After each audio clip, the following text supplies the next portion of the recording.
Those tasked with managing noxious weeds have a number of treatment options when facing invasives, like this musk thistle and common mullein duo. If you decide to use a systemic herbicide that targets broadleaf plants, you'll have to choose between many different kinds.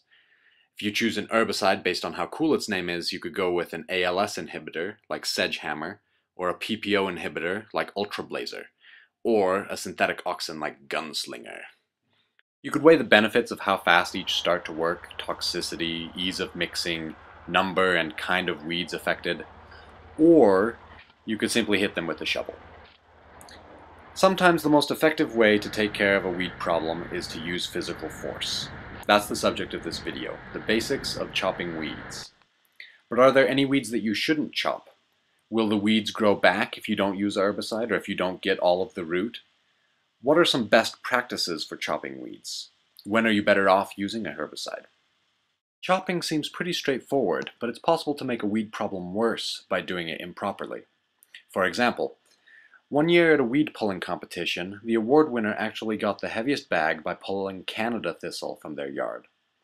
However, because Canada thistle has an aggressive root system that's stimulated by pulling, the award winner definitely lost out in the long run. They may have won the competition, but their yard was most likely overrun with weeds the next year. The most important thing to know before you start chopping is about the kind of root the plant has. Some plants, like most thistles and knapweeds, have simple roots that are relatively easy to chop or pull. Others, like grasses, Canada thistle, and most invasive spurges, have more complex root systems that, if chopped, can stimulate their growth. The best way to know what kind of root a plant has is to look it up in a book or online, ask your local weed and pest, or dig it out of the ground and look at it. But here's some general things to know. Most quick-growing annual plants have taproots, but many biennials do as well. Biennials start their first year as a clump of leaves called a rosette, building up their root reserves.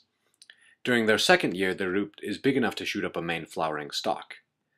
The most important thing to know about a taproot is that it's important to chop below the root head. Just getting rid of the leaves isn't necessarily going to kill it. This is especially important if you try pulling. Many plants have a defensive strategy of letting their leaves fall out when you pull on them, allowing for the root to regrow.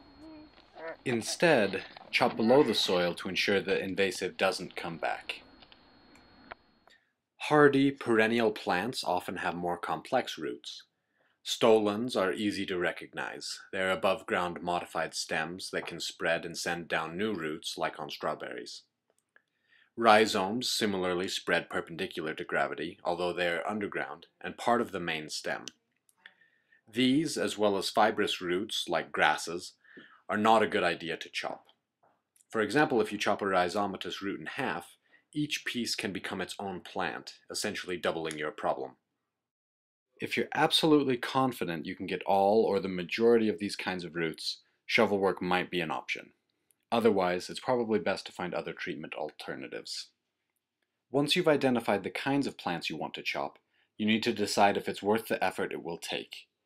Most likely, if you only have a small patch, it will be effective in both time and effort to pull or chop them. At some point, though, even the easiest to chop weed in great enough numbers will simply be too time-consuming to manage mechanically. You'll have to weigh the difference between this and this.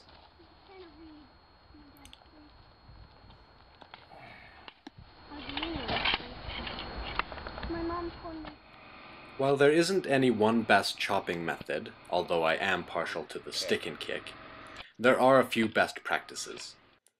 Firstly, several invasive weeds can cause skin irritation or poisoning if in prolonged direct contact with your skin. For that reason, it's always best to wear gloves when you touch invasive plants. Also, it's a good idea to use a tool with some reach if you're chopping weeds with thorns. Lastly, it may be worth investing in a specialized tool with two sides that you can use in different situations. While not the ideal treatment method for large applications, chopping weeds can be a quick and effective way to manage invasive weeds as long as you know the plants you're dealing with.